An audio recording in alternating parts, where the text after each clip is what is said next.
আসসালামু আলাইকুম। আজকে খুব চমৎকার একটা এমসিকিউ, যেখানে X plus one by X equal to 2 হলে X to the power 9 plus one by X to the power 100-এর মান কত? দেখে কি অবাক লাগতেছে না? একটার উপরে 9, একটার উপরে 100, এটা আসলে কিভাবে করব? দেখে কি ভয় লাগতেছে?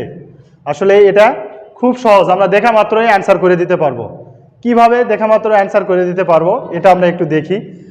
তো যখন আমরা দেখব এক্স প্লাস ওয়ান বাই এক্সের মান যখনই 2 থাকবে, আবারও বলতেছি এক্স প্লাস ওয়ান বাই এক্সের মান যখনই 2 থাকবে, তখন আমরা ধরে নিব কি, তাহলে এতটুকুর মান যদি 1 হয়, এক্সের মান যদি 1 হয়, এটাও কি 1, তার মানে কি আসতেছে আমাদের 2 আসতেছে না?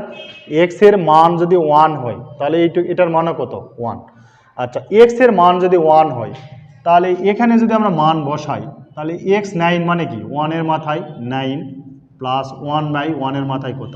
100, তার মানে 1 যোগ 1 সমান কত? 2।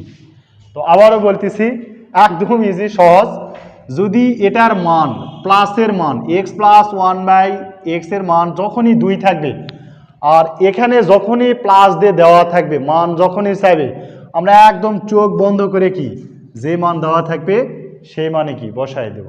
আবারও বলতেছি, যদি এ প্লাস ওয়ান বাই এর মান যদি 2 হয়, আর এখানে মান যদি A to the power 10, 1 by A to the power মনে করো যে 9, এটার মান কত এরকম যদি চাই, অর্থাৎ এখানেও প্লাসের মান দেওয়া আছে, এখানেও কি প্লাসই চাইছে, তাহলে নিঃসন্দেহে আমরা যে মান দেওয়া থাকবে অ্যান্সার সবসময় কি সেটাই হবে। একদম দেখেই, প্রশ্ন দেখেই একমাত্র ফটাস করে কি 5 সেকেন্ডে অ্যান্সার হয়ে যাবে। তো আশা করি এই নিয়মের যদি নৈবেদিক থাকে, ড্রস লাগানোর জন্য নেক্সট সময় এভাবে দেয় দুশ্চিন্তা ফেরানোর জন্য, তো দেখা মাত্রই আশা করি আমার এরপর থেকে আর ভুল হবে না। এরকম যদি দেওয়া থাকে তাহলে আমরা 5 সেকেন্ডেই দেখা মাত্র অ্যান্সার করতে পারবো। সকলকেই ধন্যবাদ।